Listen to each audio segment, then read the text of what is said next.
Episode 117, The Paradox.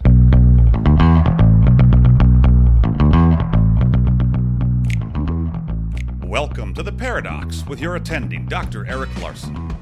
He is a practicing anesthesiologist and clinical assistant professor at Michigan State University College of Human Medicine. Listen in as he takes you behind the scenes of what practicing medicine in today's ever-changing world is like with another doctor. The Paradox is a fun and accidentally informative show for physicians, patients, or anyone who has ever found themselves in a waiting room.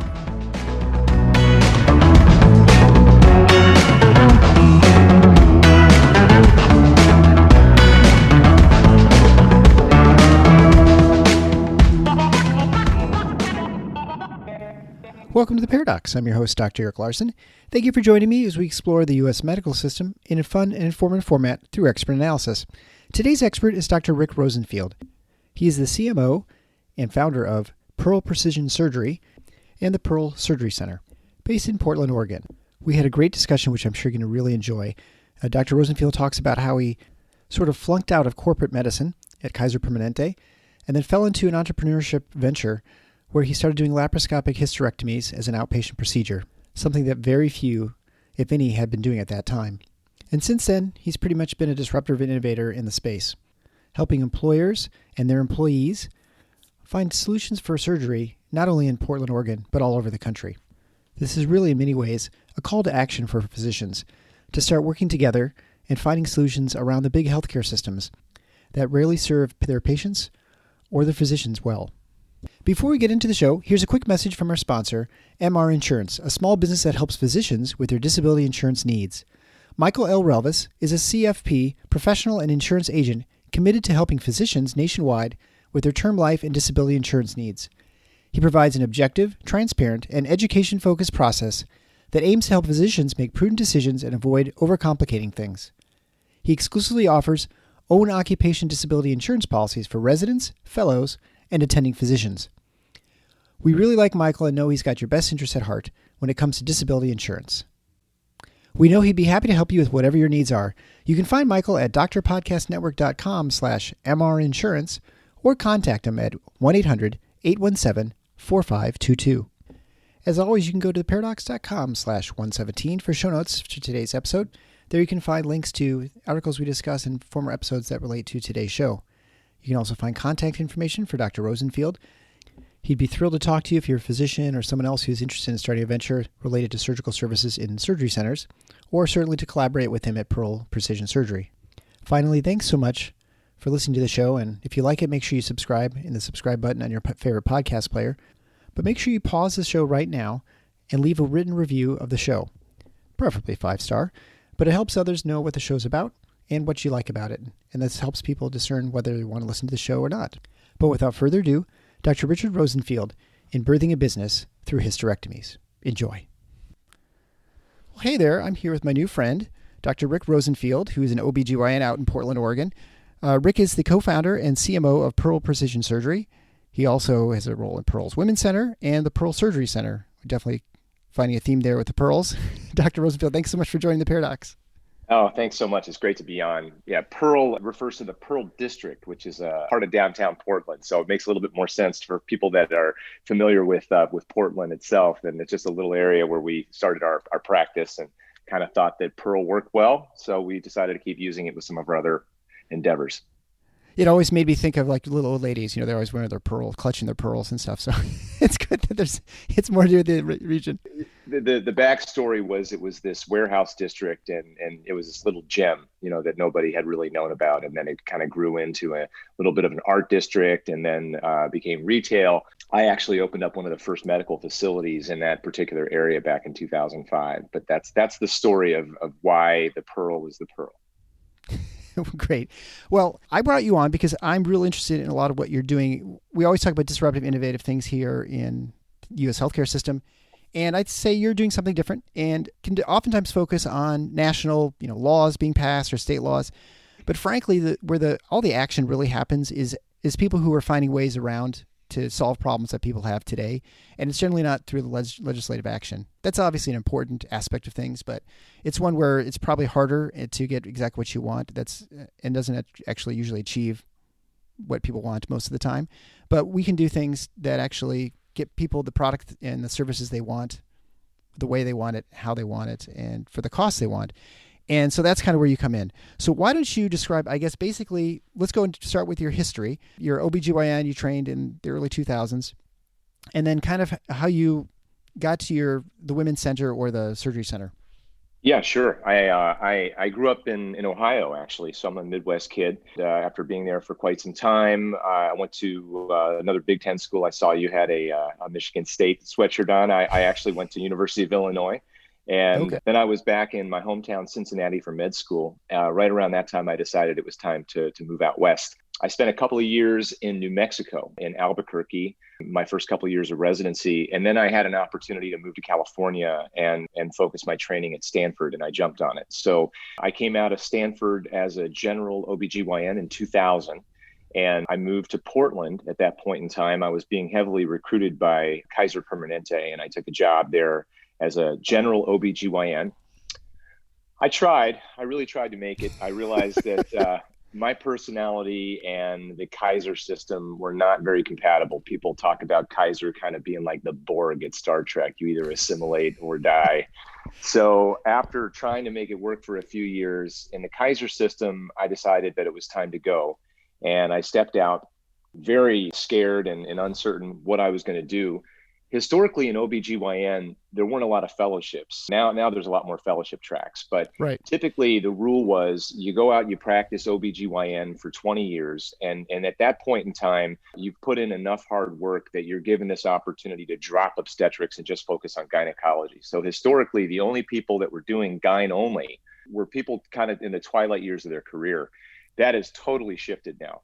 A lot more people are focusing now in the fellowship tracks, and there's several of those fellowships, whether it's infertility or high risk OB. The fellowship that I participate in training now is minimally invasive gynecology, so a lot of minimally invasive work like laparoscopy. There's also female pelvic reconstruction surgery, which is Urogyne, which we do a fair bit of that as well, and then the oncology folks.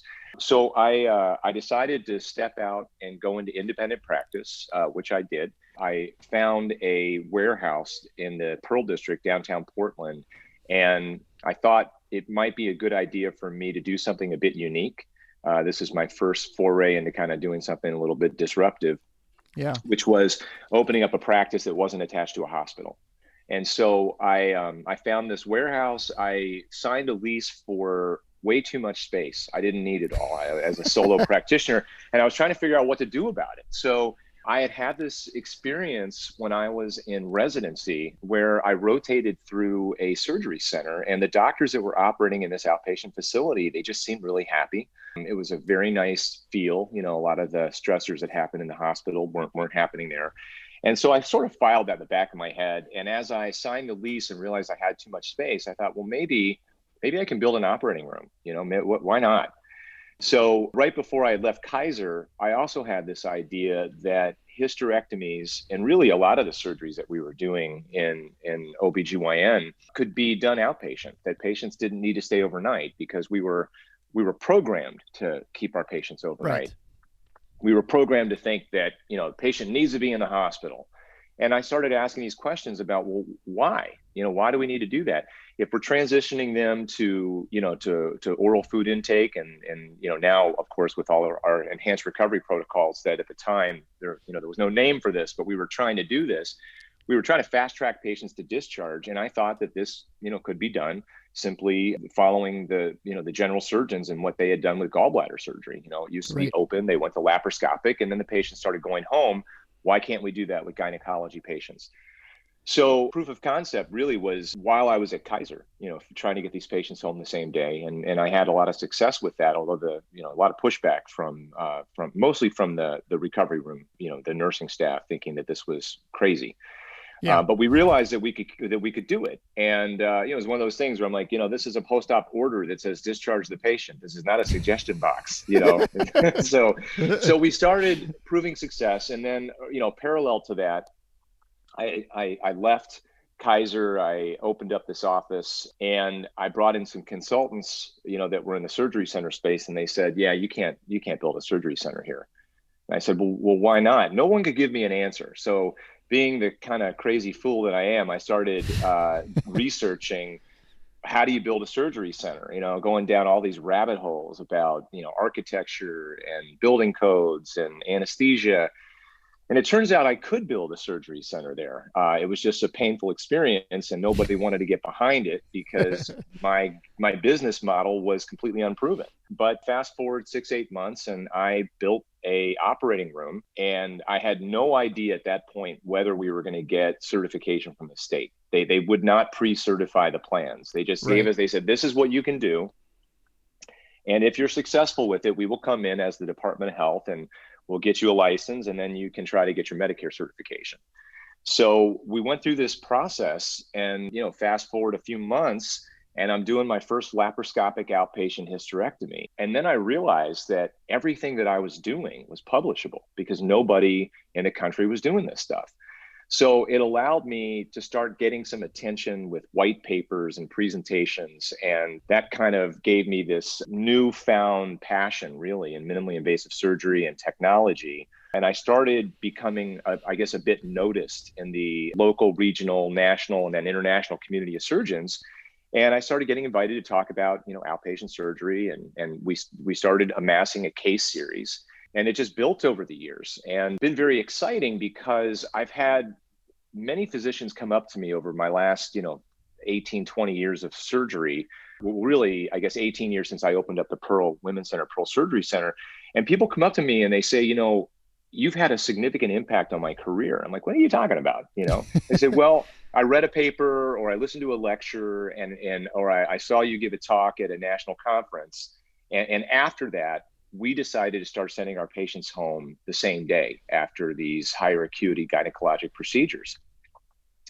And, they're like, it changed my life because they don't have to go round. They get to spend more time with their families or whatever it might be. And then, from the patient's perspective, they're going home. And then it really, really parlayed into the economic side of things. And that's where it gets really exciting, right? Is that you mentioned this whole thing about legislation, but I would actually say, as a counterpoint, that the Affordable Care Act, which was the single biggest piece of healthcare legislation, since Medicare in the mid 60s, right? This is a huge deal. People don't realize that it rolled out over a decade. And then with, when Trump was in office, nobody was really sure what was going to happen. There were all these threats that we were going to change healthcare. And now that Biden's back in, we're like, okay, the Affordable Care Act is going to stick around for a while. And part of that legislation is that we are now mandated to figure out a way to improve quality and do it for reduced cost, right? And then in addition to that, we want to improve the experience of the patient and the physician. That's the quadruple aim objective of the Affordable Care Act. And so we can exploit that as innovative, disruptive physicians and say, well, how can we achieve this and potentially do something that's meaningful for our colleagues at the same time? And I think you and I both have seen that moving into an ambulatory space, the surgery centers, is perhaps the single best thing we can do. Yeah. There's so many things that have changed in medicine. And as we were talking off air before, I don't feel that old, but I've been around for now 16, going on 17 years in practice. And I don't remember this, but I had a general surgeon remind me, he said, when I first met you and we started doing laparoscopic cholecystectomies, gallbladders, and as outpatients, and you came up to me and you said, that's crazy. There's no way you can do that. I thought, did I really say that? And I think, you know what? I probably did because I didn't do them in training. It was something you never thought you could send a gallbladder home because they had so much pain or whatever. And now you have the right cocktail ahead of time and the techniques are better and people do go home. I mean, now it's kind of weird keeping an appendix overnight or something, or like a gallbladder. You'd actually are surprised that it takes more than like an hour and a half or something to do a gallbladder surgery, where before it was, right? I mean, and so it doesn't, now I'm not as surprised when we do things like this year, we've started doing total knees and sending them home same day. I mean, things that were totally unthinkable, even 5 years ago, much less, 20. When I started, I think everyone was in house for like 3 or 4 days with a total knee. And now, now it was at least overnight, and now it's getting to the point where you're not around, and it is, and from a patient standpoint, without a doubt, is better being at home unless there's something special you're getting at the hospital. And as you and I know, there's really not much special you're getting at the hospital except a really big bill. That's true. Oh yeah. Right. I mean, physical therapy, someone can come to your house. Occupational therapy, someone can come to your house. someone to wake you up at night every 30 minutes to get your blood pressure. Well, that doesn't happen at home. So that's another real benefit for being not in the hospital, right? And so outside of getting IV pain medication, there's really not a whole lot that the hospital offers you for the most part for lots of except for those great meals, right? Right. Yeah. Which the hospitals, to their credit, have done a ton to try and make that better because it was so bad. I mean, my standard joke is always, no one comes here for beds or food. So tends to be true. So and obviously just the convenience of surgery centers is tremendous benefit to people. And so to your point with changing sort of how for physicians look at things and patients with the surgery centers, we're now entering an era where care is definitely shifting outside of hospitals. It was a beginning trend when you were talking about in the 2000s and even the 90s with surgery centers when they were sort of first forming. But now you're moving all those things that don't need a hospital bed. You question why you're even in the hospital doing them, right? I mean, I think even patients are now starting to question that. So we're moving outside of the hospital. We're moving to surgery centers. And now we're going to be moving into, with high deductibles, people are looking for value, which is not just value based on what CMS says, but actually value to them because they're paying a lot of the bill. And that's right. And so what are you doing there? And because I know that was one of the first focuses of your, what's it called? The Pearl's precision surgery, right? Yeah. And so why don't you talk about what that is and what you're doing in that space to try and help that value proposition? Yeah, for sure. Well, it's been an interesting journey for me. So, we started doing these laparoscopic cases and I'm going to focus a lot on hysterectomy because it's the second most common surgery done on women in the US, but we do a lot of other things. We do incontinence repair, prolapse operations. I do fertility restoration, fallopian tube reversal surgery, all kinds of other stuff like that. But hysterectomy is a good one to look at because it sort of sets the stage for everything else. First of all, the vast majority of these operations were being performed with open techniques for a very long time. We were a bit slow in the adoption because of the fact that there's so many general OBGYNs in the country. I think the American College of OBGYN has, nearly 60,000 members. And if you look at the number of hysterectomies performed every year, which is somewhere in the ballpark of 600,000, and you just do some simple math, divided by all those doctors, the average number of surgeries that these generalists would be doing is like 8. I mean, think about that. That you as an anesthesiologist, you guys are the ones that see most of this stuff, right? And if you have a surgeon that comes in the operating room that performs a procedure 8 times a year, how would you think that their skill set's gonna compare to someone that does 8 a week? This is not the part where I tell you what we think of gynecologists in general as surgeons, is it? We'll save that for later.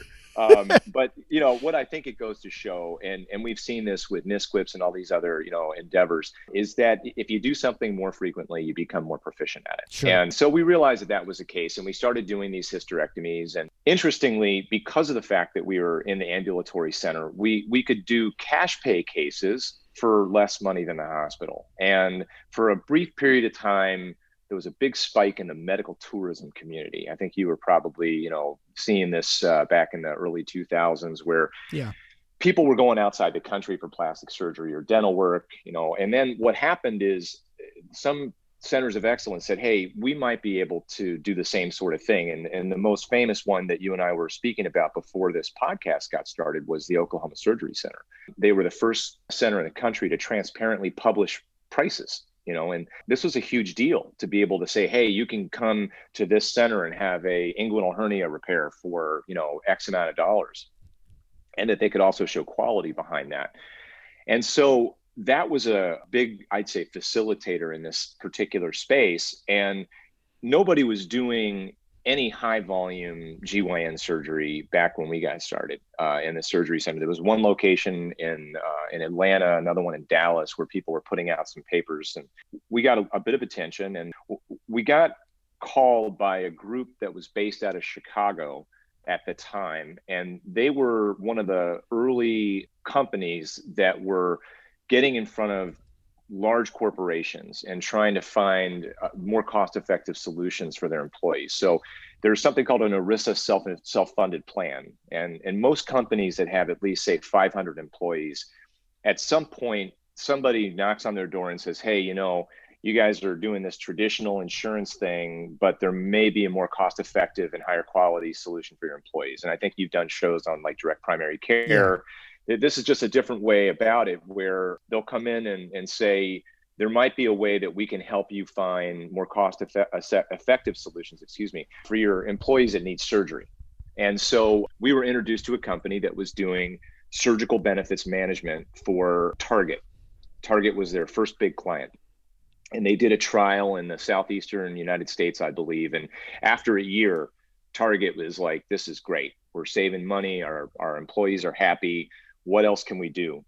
And we started getting some of these patients, not necessarily from Target, but from other companies as well, that were encouraged to come to our location out in Portland. And we started performing surgery. A lot of these patients were flying out. And this was kind of cool because we proved that patients could travel for surgery and that it wasn't a big risk. So the program started, we were just almost doing cash pay rates. I had enough information after trying to get contracts with some of the big payers, that I was forced to do surgery at the hospital and then do surgery at our surgery center to be able to show Blue Cross the difference, like, hey, here's the EOB from the hospital and here's how much we can do this for. It's going to be a 30% savings. So we learned a lot. I learned a lot about this stuff, and I was able to figure out what a competitive price model would look like. And could we take that model and basically say, we're going to take the surgeon's fee, the assistant fee, pathology, anesthesia, and we're going to create a global episode, which has now become the term, bundled, and essentially push that out there and say, you can purchase a hysterectomy with our facility in Portland at a particular price point. That was the beginning of what is now Pearl Precision Surgery. So we started doing this for a while. And after a couple of years, I was contacted by one of the executives of this surgical benefits company. And they said, Rick, something's happening in Portland. We don't quite understand it, but the feedback we're getting from patients is different than our other locations. They had maybe 2 or 3 places that they were sending patients for gynecology care, but something was happening in Portland. And I think really what it was is we decided to make it feel like a Nordstrom's experience for our patients. You would walk into a beautiful office, there'd be somebody sitting behind, more of a concierge desk as opposed to the traditional clipboard window type of deal. We would know their name. We would treat them with respect and dignity. And it was kind of a boutique experience. But then there was also the surgical approach and, a variety of things that we were doing in the operating room, judicious use of local anesthesia, preemptive use of antiemetics, things that have now become standard. They weren't standard. Now they are. Even total IV anesthetic, really just like running propofol mostly and staying away from inhaled gases can really reduce post-op nausea. We started learning all these things. And the reason we learned them is because we didn't have the ability to admit patients overnight. It just wasn't an option. Right. So when it's not an option, you become pretty good at embracing the reality of your current protocols. And so we got called, and one of the folks said, listen, for every patient we're sending to Portland and they're having a great experience, we've got 2 or 3 that don't want to travel to the Pacific Northwest. Do you know anybody else that does what you do? And I said, well, I think I probably know everybody that does what I do because it's not a very big group of people, Right, yeah. And I've been, becoming fairly, I guess, well-known in my small circles, right? You become, it's a micro fame in your space. And so I immediately contacted one of my colleagues, a great guy named Hugo Rebo. Hopefully he'll listen to this podcast and get a little nod from us here. He's in Cartersville, Georgia, so just north of Atlanta. And Hugo had been doing laparoscopic outpatient hysterectomies. And the reason I knew about him is that he was presenting papers in the same meetings that I was. And then there was another guy down in Dallas, part of Texas Health, and they had a really nice series of outpatient hysterectomies as well. So the logical thing for me to do was to reach out to these folks that I knew were doing good work and say, hey, what do you think about me sending you some cases, some patients? Is that something that would be of interest to you? No obligation, we're just going to send you cases. And they loved it. So we created a business model out of it, and Pearl Precision Surgery was born. And what we then started doing was we tried to get a bit more sophisticated with how we could build these bundles. And what we learned is that we needed to use the same language and Dewey Decimal System that everybody's familiar with in Medicare. you can't really step outside that because that is the reference that everybody uses. Sure. Medicare created the, good, bad, or ugly, and there's a lot of ugly. Medicare created the pricing structure, DRG based in the hospital, APC based in the HOPD, the outpatient hospital, and then in the ambulatory surgical space, it's ambulatory surgical center reimbursements. They were called groupers or CMS tiers. This was all stuff that was created already. So we had to use that system, but we also realized that system was terribly broken in gynecology. And the reason for that is that commercial payers pay hospitals a multiple of Medicare, oftentimes up to 300-400%, and in some cases quite a bit higher than that. Medicare patients don't usually have hysterectomies for benign reasons. Yeah, right? Sure. So if you make it to 65, you've probably been in menopause for 15 years. And so there wasn't really a lot of analytics that were done on the pricing structure that was assigned for our specialty, because patients that were having hysterectomy, the hospitals were doing great. They don't pay tax and they get these big percentage multiples of Medicare, no big deal. As doctors started to transition into these ambulatory centers, what happened is the center started losing money on gynecology because the pricing that was set by Medicare was below cost. So it was a very challenging journey for us to figure this out. And that's why we needed to start building bundles. And when we started building bundles and trying to convince people that we had a value-based solution, we had to be able to provide proof of that. And the only way to provide real proof in healthcare is to do data mining. You have to be able to find real data, however you want to say that word, to be able to show these guys, because a lot of the commercial payers, it's scary, but they don't even know what they're spending on certain things because they're so busy with mergers and acquisitions and, all kinds of other stuff. You look at like United Healthcare, I mean, they're enormous and they've got subsidiary companies and all kinds of leadership. So do they really know what their claims are? They may not. What they might know is what their PPO contracts look like. So it took us a while to figure this out and to find the pathway to create a cost-effective solution in gynecology. We now have, I believe, we're in 15 cities and growing. We mostly contract with surgery centers because they tend to be a bit more nimble with the value-based offering. And so that's been very exciting for us. And we identify typically a high volume skilled gynecologist like your friend, Dr. LeGrand up in Grand Rapids. And that's usually the point of entry into a facility or into a healthcare system.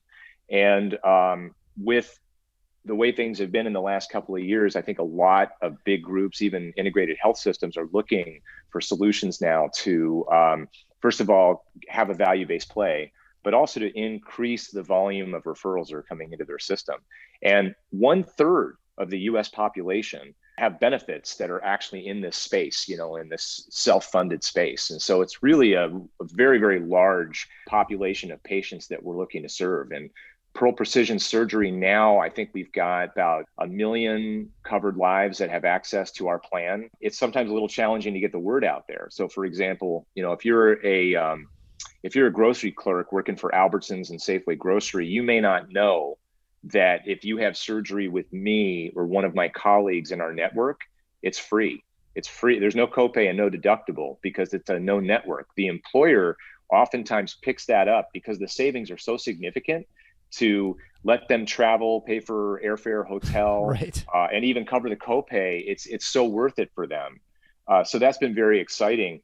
And we've also found some really innovative ways to take on some risk ourselves. And so we are able to indemnify the surgery against complications, which is really cool. And that puts a little bit of responsibility on people like me and you, where you have to really assess the complexity of the case. You're not going to indemnify, a patient with a body mass index of 50 who's got COPD and has had multiple abdominal surgeries. You know that there's a high probability of a problem there. But if you have a low-risk 42-year-old patient with heavy menstrual cycles who's having a hysterectomy, and you know that this is a pretty low-risk case, what we can do is we can essentially put a warranty on the surgery because it's very seldom that warranty is going to get called, just like on a car. Yeah. So it's sure. not very expensive. The warranty is inexpensive, and it's these situations that happen every once in a while. And so we can kind of give a guaranteed price to the payer, the employer, saying, look, here's the price point. And even if there's a complication, it's not going to cost you a dime more because we're building in complication coverage for that. And that's something you just buy insurance for that as a system or whatever through the market, right? That's right. Right. There's a couple of different companies that do this. The one that we found a relationship with is a group called Levitt Risk Partners based out of Utah. But there's a brilliant guy named Reggie Schindler who created a company called Bliss Insurance, BLIS, and they became part of Levitt after several years. And Reggie had this idea after being in the insurance space for a long time and looking at the U.S. auto industry and how that developed over time. A while back, all of a sudden, all manufacturing was happening in Japan, and people were not, they were buying German cars and Japanese cars. The U.S. auto manufacturers, not too far from you, Detroit, right, Motortown. How do we do this? How do we get people to start buying American cars? And the answer was they had to build a better car. And so they built a better car, and they said, well, now we can sell a warranty. And they made a lot of money on that because they knew the cars weren't going to break down. So if we can provide better competency physicians that have a very low complication rate, in theory, we can reduce their medical malpractice insurance premiums, and we can also indemnify the cases against complications. And then if you look at the cost of surgical complications in the US, which is 300% higher than the cost of surgery itself, is the cost of the complications that occur. And we can reduce that. Now we're really looking at a value-based play. Yeah. I think when it comes to the insurance with people, most people don't understand if they're employed, like you mentioned, a third of people have insurance through their self-funded insurance through their employer. And in many ways, it doesn't look any different to the employee, because their processes are processed by Cigna or Aetna or Blue Cross Blue Shield, because you pay them to the claims, and so it in many ways feels like Blue Cross, but it's not. It's the company's bearing a lot of those costs. They have stopgap insurance they purchase that they don't end up paying too much for someone if they get cancer or something like that, and their costs run too high. But all these things which are packaged for smaller companies in a bundle by the insurance companies, but you can unbundle these essentially as large employers, right? And then you're responsible for these specific costs, but you are also more cost conscious. And it makes sense to suddenly say, well, the gallbladder costs $10,000 at the hospital in town, but if I fly you out to Oklahoma, it's going to cost $3,500. I'll fly you first class there and back for you and your spouse, right? And a hotel, and I save $2,500 or $3,000 or whatever, and it makes sense for me as a company to do those sorts of things. And so, which I don't know, I guess it's really kind of neat, but maybe it's also kind of depressing that it's that expensive and crazy high costs in your locality. But those things will work themselves out, right? I mean, I think the market will, when there's enough market pressure, you'll force players to either dissolve or they'll have to adapt and to the situation. Right. Well, and that's the thing that's been so interesting. You look at being in private practice and, being on the other side of the table for many, many years from these integrated health systems and even, the payers and everybody that physicians historically have loved to hate,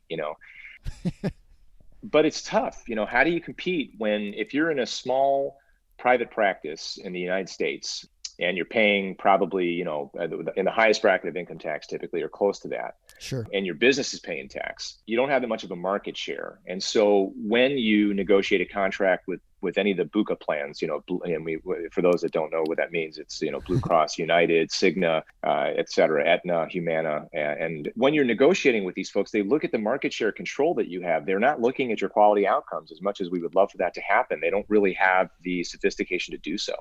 So in the Portland market, for example, if I worked at the largest group in town, I would get 30% more money in my professional work doing exactly what I'm doing right now. If I worked for the hospital, not only would I get that rate, but the hospital wouldn't be paying taxes on it. And they would be making more money from all the ancillary services through lab and imaging, et cetera. So it's a losing battle. There's no way to compete. And we just have to embrace that reality. So the way that we exist within that framework is we kind of look at the hospitals and, they're the huge cruise ship and you're on a little jet ski. We're nimble, but you can't get too close, right? So that's good analogy. Yeah. We can see when they're going to turn though. So right now, with the Affordable Care Act, and then even more so with COVID and everything else, it's like this big hard reset button's been set. And now there's this opportunity for those of us that are innovative and a bit disruptive to kind of get out there and evangelize to our friends and say, okay, I used to go to a meeting and I'd say, I'm going to draw an X and Y axis, and I want you to show me, if the Y axis is your income and the X axis is over time, and without doing any more work, what does that look like? And everybody would draw the same slope, that every year they were getting less and less money for the same amount of work.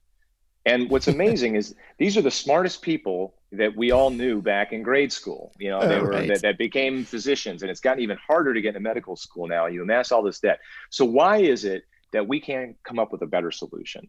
And the solution is to say, okay, if there's a static or shrinking amount of money out there to pay for healthcare and a potential growing population, but we now also realize that there's a lot of complications happening. And, some of my healthcare heroes, one of them is Marty Macri, who you probably are familiar with. And Marty wrote, a book that was a bestseller. It talks a lot about extraneous costs in healthcare and mistakes that are made. And, I think it's the price we pay.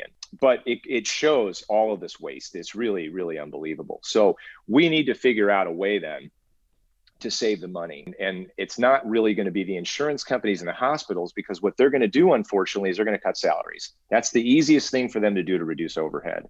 And unfortunately, the physicians that have spent many, many years focusing on healthcare and haven't spent much time reading business journals or learning about the economics of healthcare, they're the ones that are getting crushed. And it's really upsetting, to see this happen. So I think this is where we have this really incredible opportunity now to kind of get some smart people together and say, well, what can we do to fix this? What's the option? People want to hear about it. And I think a lot of it really looks again at the data, creating registries of outcomes and being able to really show that there might be a better pathway to achieve higher quality in surgical care by following protocol.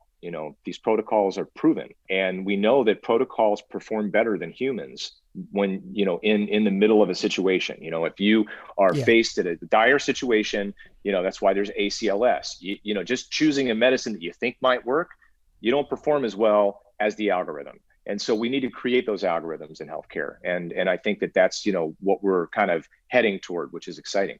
As the landscape changes, you have physicians who are either fired or forced to sort of move out of the space they're in. There are a lot of people who are looking for opportunities and are willing to, like you said, they're willing to entertain ideas that they wouldn't have 10 years ago. And I think you're really starting to see that now when people who have established innovative systems like you have, and there are many others, and they're willing to say, hey, you know what, that might actually make sense. I see this in the direct primary care market where you had maybe a handful of people 10, 12 years ago, and now I think the growth is about 50% per year now in that space. I mean, it's amazing. Oh, well, the primary care, I think the burnout in primary care is at the highest, right, out of all the specialties. Yeah. The number of patients that they need to see per day, to be able to make a buck, right? It's there's no way that these patients are feeling like they're being heard. They're looking at like 5 minutes of face-to-face time, maybe. It's awful. The assembly line nature of primary care has really turned off so many people, and especially now that you have, just like with you, once you have a proof of concept, you've shown that something works, people are willing to, there aren't that many people who are willing to just go in and do something for the first time, right? But there are the late adopters, the middle adopters, and once people show that it works, there are going to be people who are going to flood to these things because they say, hey, I see someone who's working not half as hard, but they're working the way they want. They're seeing patients. They're taking the time to see the patients in, say, a primary care setting. Or now I'm able to control the process as a surgeon or anesthesiologist in the surgery center, and I can have more control over my income and sort of my lifestyle. There's every reason why people would go into that and head towards that direction. But again, most people have to be shown that it actually can work. And so that's like someone like you, where you sort of stumbled into doing a surgery center, and I mean, I guess it's so surprising you didn't even run into certificate of need laws. They must not have those issues in Portland, or Oregon is not a CON state, which is nice. But yeah, some of the regions where we've wanted to expand into, like the Northeast, there's a lot of, and certificate of need it's a tough one because you have to make a public statement essentially that you're looking to build a center. And unfortunately, what ends up happening is the hospitals may catch wind of it and try to push these folks out from being able to compete in those markets. It's scary. It's scary out there. Yeah. Not only do the hospitals catch word of it, but they tend to be on the boards that are actually in the states that determine whether you're allowed to open a new center, right? So not surprisingly, if you have a bunch of MRIs and you want to maintain your market share, you're not going to be very happy or enthusiastic to allow someone else to open up an MRI machine in your town.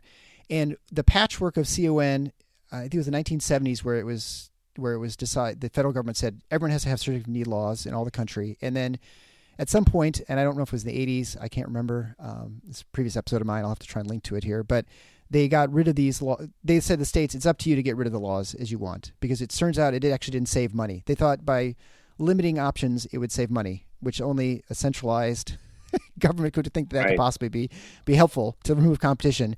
But anyway, the states, because of vested interests, they've removed them at various paces. And so it's, Indiana, you can open a surgery center, but you maybe can't open an MRI. In Michigan, you can have an MRI, but you can't have a surgery center, or vice versa. Actually, I don't think Michigan have either of those. But hospital beds and all sorts of things, anything you'd imagine, there are lots of restrictions. But it just depends on the state you're in. So that's the thing I think challenge. a lot of your listeners probably don't recognize, because and very few of our colleagues do, that this is state by state. Yeah, it's really it's an unfortunate reality for a lot of folks. Yeah, it makes it challenging, especially when you want to expand to other places, right? I mean, it's for a consulting service like you've got. That's probably, you're not really bound much by state borders. Outside of if you want to try and actually establish centers or, relationships, if you had an insurance product, obviously it'd be various insurance boards in the different various states. I mean, it is the advantage of having a federal system in the sense that you can experiment and have certain states where things work, and then you can show other states.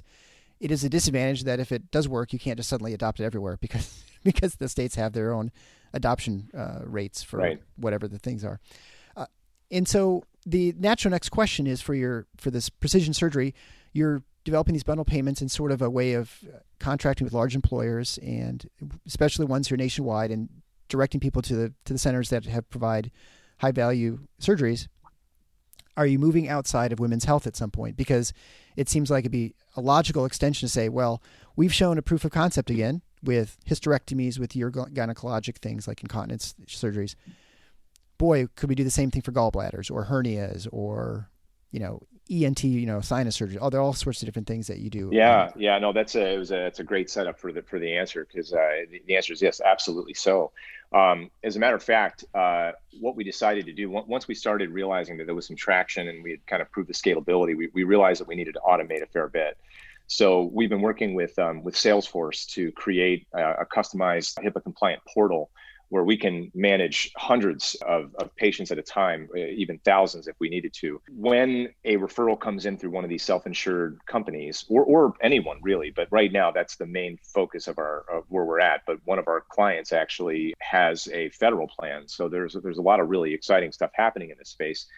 The records can be deposited through this Salesforce-backed software, essentially where if I was going to send a case to Dr. LeGrand in Grand Rapids, he would log into the portal and be able to review the records and accept or deny the case. The patient would be able to log into the portal and see that the case has been accepted and where they're going to be going, and kind of follow the whole thing all the way through to the bundled payment, where the financial transaction can occur between the employer, between our company, and then we distribute the payments to everybody.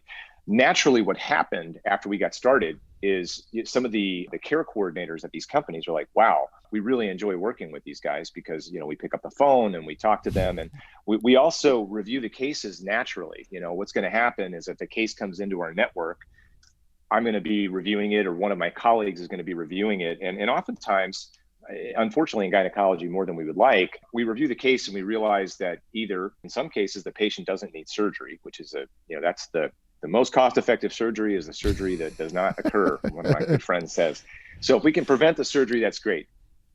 sometimes we need to pivot on what the case is. Oftentimes a patient may have, uterovaginal prolapse, and their generalist thinks that the solution for that is removing the uterus, when that is just really removing the presenting part of prolapse. You have to do some reconstructive surgery there. So we review the case, we decide what's going to happen, and we kind of decide where the patient's going to go.